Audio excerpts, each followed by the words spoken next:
สบายดีพ่อแม่พี่น้องที่อยู่ในลาวและอยู่ต่างประเทศ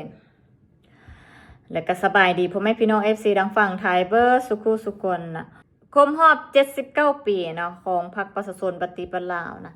ซึ่งสหายบุญทองจิตมณีเนาะผู้ประจำการคณะเลขาธิการศูนย์กลางพรรคเนาะได้ออกมาให้สัมภาษณ์นะว่าความเป็นจริงเนาะที่พวกเพื่อนหันเฮ็ดเพื่อประชาชนนะและก็ต่อสู้กู้ชาติมากับเพื่อประชาชนนะผลประโยชน์นี่อย่างกับเพื่อประชาชนนะก็มีคลิปวิดีโอของเรามาให้พวกแกเบิ่งไปเบิ่งคลิปวิดีโอ ธาตุแท้ของพรรคเฮาได้เฮ็ดอีหยังพวกเฮาได้กำหนดกันแต่หดทีว่าทุกสิ่งทุกอย่างมันต่อสู้เพื่อประเทศชาติและเพื่อประชาชนเฮาเฮ็ดอีหยังก็มันเพื่อปัญหาประชาชนย้อนนั้นในแนวทางของพรรคเฮาเคยได้กำหนดไว้ว่าพรรคเฮาบ่มีผลประโยชน์แนวอื่นไกล ฟังแล้วก็เป็นตาหัวน อก คือบางครั้งบางคราวเราคือจิบ่ฮู้โตนะว่าสิ่งที่เราออกมาให้สัมภาษณ์กับความเป็นจริงมันย้อนแย้งกันคักนะมันย้อนแย้งกันต่างกันมันฟ้ากับเหวเลยนะต่อสู้กู้ชาตินะญาติออกมาได้แทนที่จะพัฒนาปกปักรักษาให้ลูกให้หลานเพราะเจ้าบ่ได้โตคนเดียวลูกหลานเจ้าอยู่ในพื้นแผ่นดินเราก็มีนะแทนที่จะปกปักรักษาไว้นะพัฒนาให้มันเจริญคือประเทศบ้านเมืองเพิ่นนะพัฒนามา79ปีก็ได้สำนี้นะอันนี้ชาติอื่นเขาพัฒนาให้ได้เนี่ยบ่แม่นชาติเราพัฒนาอยู่นะ ชาติเราพัฒนานะมีแต่นี่นะต่อสู้กู้ชาติญาติออกมาได้พัดขายกินซ้ำเนาะ พัดว่าขายกินซ้ำนะนะเฮ็ดเพื่อประชาชนเอาแต่ประชาชนมาอ้างนะเจ็ดเพื่อประชาชนยังล่ะทุกมื้อเนี่ยนะประชาชนอยู่ในประเทศตัวเองได้เสียค่าผักเซาสู่เฮ็ดหยังกะว่าแผ่นดินนั้นสู่เป็นคนสร้างขึ้นมานี่แหละ นะอีหยังคือว่าอ้างประชาชนตลอดเอาประชาชนมาอ้างตลอดนะผลประโยชน์นะผลประโยชน์นะพวกแก้วเฮ็ดเพื่อโตพวกแก้วเองเบิดนะการนำอยู่ในสปป.ลาวแทบจะทุกคนนะโกงกินกันทั้งนั้นเนี่ยจะมาอ้างประชาชนทั้งประชาชนนั้นเห็นบ่นะที่อยู่ที่กินอนาคตบ่ฮู้ว่าสิเป็นจังใดนะจิมีอยู่ป่ะหาเว้าหาตัวเขาตัวคนอื่นบ่ได้ทุกมื้อเนี่ยนะตัวประชาชนตัวบ่ได้อีกนะเพราะประชาชนเขาฮู้เบิดแล้วนะเพราะว่าประชาชนเขาบ่ได้อยู่ในยุคที่ปิดหูปิดตาเขานะอยู่ในยุคที่พวกแก้วเฮ็ดให้พวกเขาเห็นเองนะด้วยการที่ให้ชาติอื่นสัมปทานนะให้ชาติอื่นเข้ามาเป็นใหญ่อยู่ในประเทศและก็บ่มีการช่วยเหลือพวกเขานะเฮ็ดเพื่อประชาชนลาวจ้าเฮ็ดเพื่อประชาชนลาวอย่างคนลาวลั่งไหลออกจากประเทศลาวจักเปอร์เซ็นต์แล้วนะเฮ็ดเบียกชาติอื่นอย่ามาเอาประชาชนลาวมาอ้างอยู่นั่นนะชาติอื่นเขามาสัมปทานไปเบิดทุกที่ทุกหม่องนะคนจีนเดี๋ยวนี้มันแบกเครื่องตรวจจับหาแห่ธาตุทองคำมันเฮ็ดคืออยู่ประเทศมันเสรีขนาดอย่ามาเอาประชาชนมาอ้างเฮ็ดเพื่อประชาชนผลประโยชน์เพื่อประชาชนผลประโยชน์เพื่อตัวพวกแก้วเองนะนายทุนให้เงินพวกแก้วแล้วก็ยิบจู้นะองค์การหน่วยงานที่เกี่ยวข้องจะเอาประชาชนมาอ้างอย่างนะอ้างก็ได้แต่อ้างเท่านั้นแหละนะอ้างกับตัวพวกแก้วเองนะที่มาตัวไผได้ทุกมื้อนี่นะคำเว้านะธาตุแท้ของพวกแก้วเขาฮู้เบิดเขาเห็นเบิดประชาชนทุกมื้อนี่นะฮักแต่ว่าเขาเบ้าอยู่บ่ได้ซื่อๆประชาชนคนลาวอยู่ในประเทศลองเปิดให้เขาเบ้าบ่แม่ถ้าพวกแก้วรับความจริงได้นะ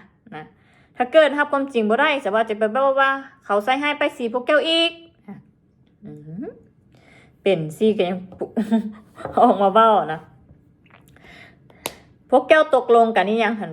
บ่ฮู้หรอกที่ประชาชนฮู้ทุกมื้อนี้ความเป็นจริงที่พวกแก้วแสดงนะการกระทำที่พวกแก้วแสดงออกสร้างหนี้สินให้เขาสัมปทานนะอุตสาหญาติแย่งออกมาได้ขายกินนะ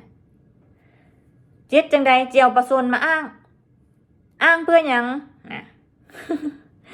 จิตตัวชาติอื่นเขาก็บ่ได้เงิกแล้วทุกมื้อนี่นะ แม้แต่คนประชาชนคนธรรมดาเด็กน้อยธรรมดาเด็กน้อยรุ่นใหม่ก็ฮู้เบิดคำเว้ากับสิ่งกระทำการแสดงออกของพวกเจ้าหันเขาจนเอื่อมละอาฮู้บ่นะเราอาจสิบ่ฮู้หรอกเพราะเราอยู่ในห้องแอร์นะ เพราะบ่มีผู้ใดที่จะบอกเรานะบ่มีผู้ใดกล้าบอกเนาะถ้ามีคนกล้าบอกเราจึงจะฮู้นะคนพวกนี้นะการนำศูนย์กลางภาคว่านะเฮ็ดหยังก็เพื่อประชาชนลาวเพื่อผลประโยชน์ของประชาชนลาว เพื่อตัวเองล้วนๆเพื่อกลุ่มก้อนไอ้น้องพวกพ้องพอแต่ว่าการนำผู้ใดผู้ยะกะยากถ้าเกิดว่ามีเส้นสายนะหยดใหญ่หน่อยหนึ่งโกงบัดแทบจะว่า 99% ในประเทศลาวเดี๋ยวนี้นะพวกเจ้าจะเอาหยังล่ะมาอ้างสิประชาชนแทนที่จะพัฒนาให้ทันประเทศอื่นเขานะให้ประชาชนทัน